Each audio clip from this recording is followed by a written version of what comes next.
We're back and moving on with our roadmap.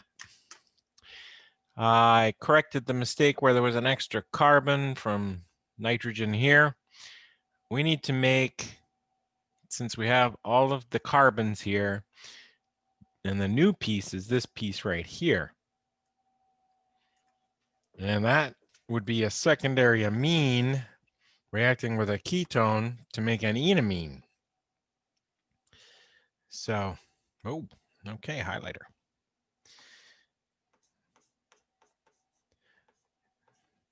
And a little DST in there for a condensation reaction.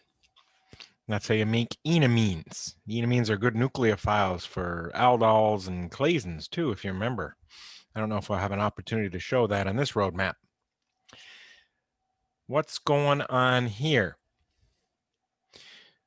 This is a simple clason. Do you remember the tips I gave you for identifying a simple clason condensation? You have the combination of a base that has matching group in the base to your leaving group here. And you have HCl as a second step. So simple clason gives this species here. New bond here. It attacks itself. Leaving group gets kicked off. Goes to CH2, C, ethyl, ethyl. And once again, we have a species that has a pKa of 10. We'll make a nucleophile that can add 1,4. Here's the molecule we're adding 1,4 to. It's acrolein again, which we drew somewhere on this test. We'll draw it again. Yeah, I can't remember. So much going on. Acrolein. Looks like this. And it gets added. This adds 1,4 to this. So let's get all the pieces going. Ethyl 1, ethyl 2, carbonyl. CO2ET, shorten that up a little. C ethyl ethyl, and also brand new bond to acrolein. Put acrolein in baby blue.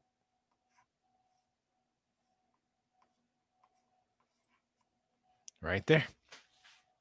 Here's all the carbons. They were green up here.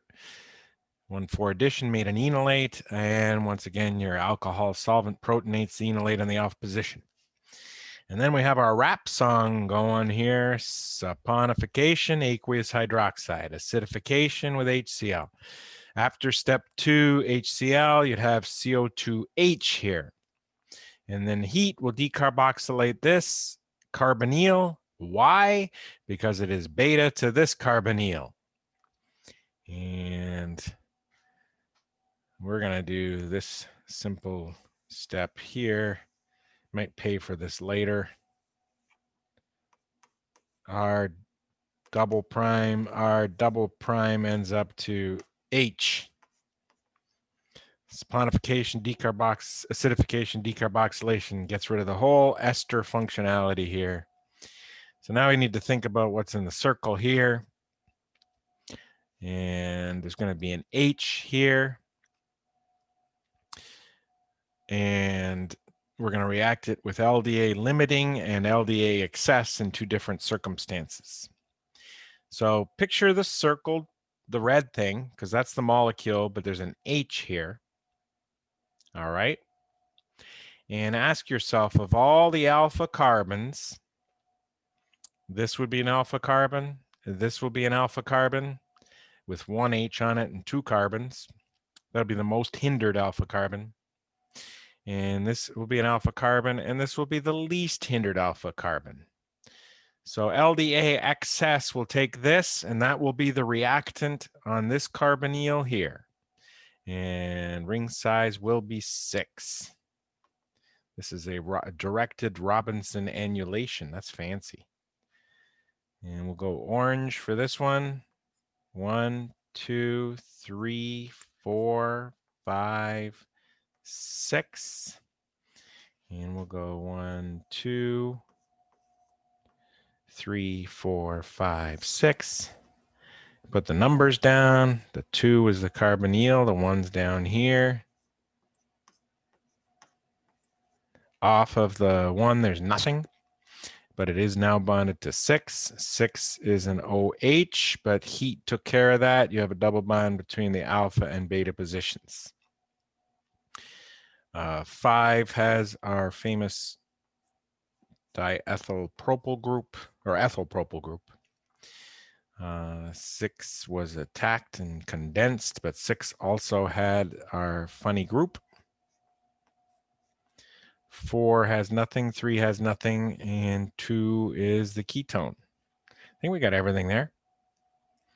That's in orange. Now, LDA limiting is going to allow the establishment of an enolate that's the most stable. And I probably would accept a couple answers here. That enolate's not as stable because it's mono-substituted here. The double bond, if it was here, would only have 1 carbon attached over here. Double bond here would have 2 groups. That's better. And the double bond going the other direction, oh, that would have 3 groups. That'd be the best double bond right there. But does it make a ring size that's nice? That's the question. The answer is no, because if this carbon anion attacks this carbon, the ring size is 4. 1, 2, 3, 4. So we don't want to think about that. We want to think about the other 2 possibilities. This attacking this, ring size 4. 1, 2, 3, 4. Or this, which I'm starting to like a lot, attacking this. Ring size 1, 2, 3, 4, 5, 6. We'll put that in a green color. I know, lots of numbers. This will be the attacker. 1, 2, 3, and the 4s are the same. And confuse you, I got 4 on a 4, 5, 6. So if we have 1 top right, 6 down here, no heat in this one. Let's just do the numbers before we start putting stuff on. 1 is the attacker.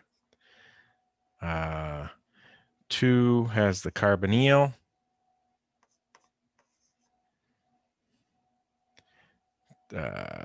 3, 1 has our group. 3 has our group.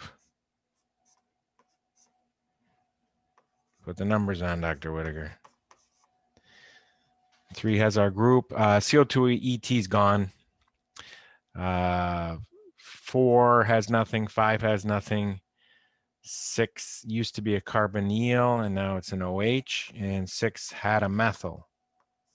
There's no heat.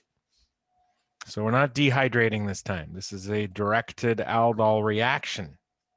ARP. This was an aldol condensation of the directed variety, ACP. Can't read that. ACP. And what's going to go on here? Oh. We have carbonyl flanked by 2 of our groups. Carbonyl flanked by 2 of our groups. Double bond between 1 and 6. You can go 2 ways on this one. You can say HCl and heat, acid catalyzed dehydration, or NaOH and heat, base catalyzed dehydration. Take either one. There's your condensation product. I'm probably going to do a 1-2 addition. I usually want to do a 1-4, but look, nothing happened to our double bond. This is a 1-2 addition. I need a strong, like an organolithium here. CH2CO and CH2 phenyl. And that's step 2 is HCl. And then we've got to get rid of our benzyl protecting group. I don't know if you remember this reaction. It's bonus. You don't have to remember it. Bonus is called hydrogenolysis.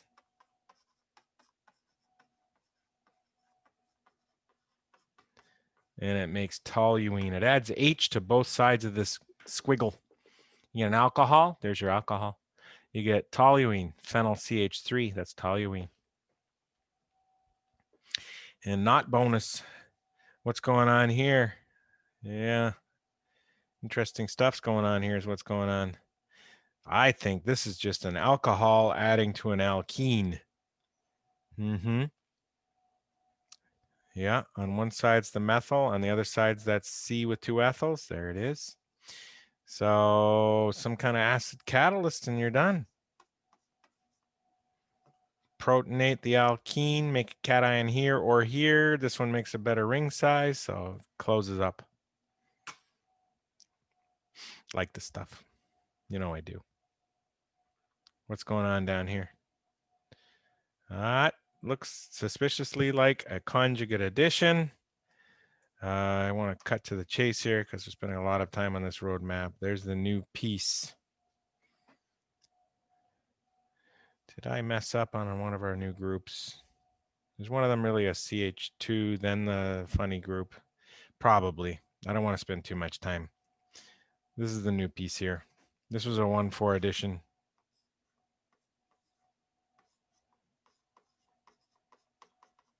Remember, you need that to be a nucleophile. And what solvents do we like for our 1,4 additions? Alcohols. And then what's going on here? NaOH, then heat. Aldol condensation to make ring size 6, very common. It's like a Robinson on a Robinson here. We've already got a ring and we're making a new ring. Counting up carbons.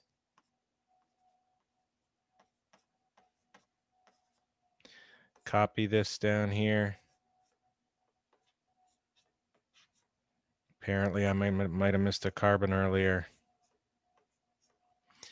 And this ends up CH2, carbonyl 1. It's going to be, is there heat? No heat. It's aldol reaction called a Robinson annulation. I think I have all the pieces here. This C- attacked here, and you get a double bond. Whoa, I don't know what happened there. Freaky.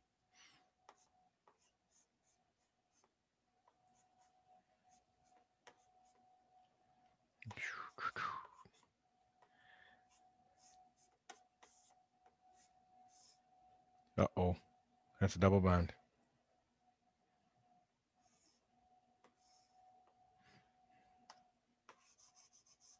There we go. And then I'm going to add 1,4 to that crazy thing. Oh, wow. Starting to run out of gas here. Glad your roadmap's not going to be this long. So we got that.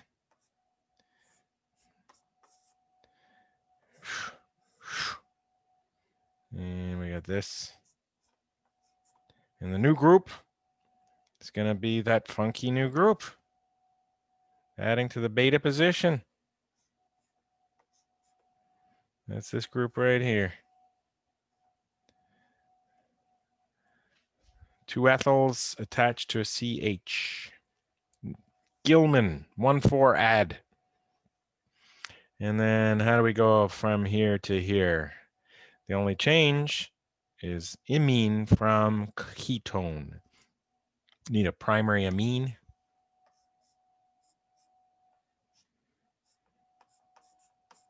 Need a Dean-Stark trap. And you have that. And we're almost there. Somehow, some way, this didn't become this. What's going on? What's going on from? Oh, we never added that nucleophile. We talked. Did I put the nucleophile that was supposed to be here down here? It seems to me maybe I did.